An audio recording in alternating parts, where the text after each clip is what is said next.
Testing. Okay. Okay. Okay guys, hari ni kita orang dekat Geylang Serai.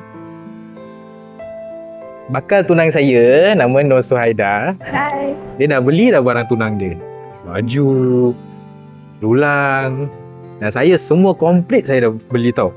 Saya belikan semua yang power-power. Power-power tau. Dulang pun power juga. Tapi nantilah kita cakap sedulang tu. Nak cakap pasal surprises kan? Kan? Suka tak surprises? Apa ni? Oh. Okay. Nah, this is for you. Buka lah. Pelan-pelan buka. Apa ni? Tengoklah. Nervous juga nak buka. Pelan-pelan. Okay. Buka. Sorry guys, nervous. Okay, buka lah. Okay, buka pelan-pelan. Okay, buka pelan-pelan. Apa tu? Buka. Lepas. Buka.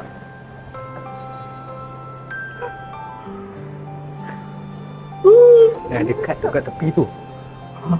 Ada hidden card tu. Tahu tak? Cantiknya. Oh my god. You made this. Tengok kad tu.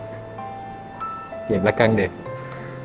Tengok. Dia stand out tau, 3D. Boleh tutup balik ayang. Nampak? Cantiknya, Masya Allah. Okay, kat belakang tu. Guys, dia buat guys.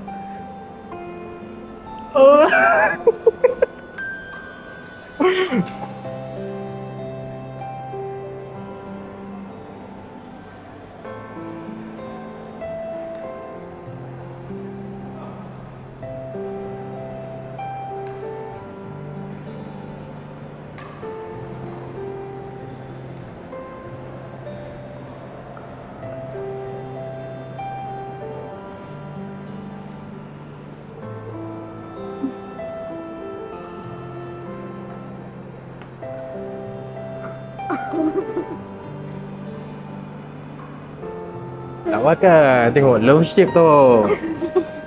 Love shape tu. Suka tak?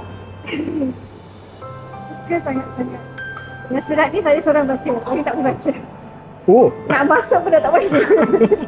pelan-pelan. Pelan-pelan je. Dah, okay, tutup balik. Allah guys. Cantik. Cik, abang buat ni. Mana boleh bilang? Dia surprise for you. Surprise lah. Sangat terharu. Terima kasih. Saya suka. Suka sangat-sangat. Tak sangka kan?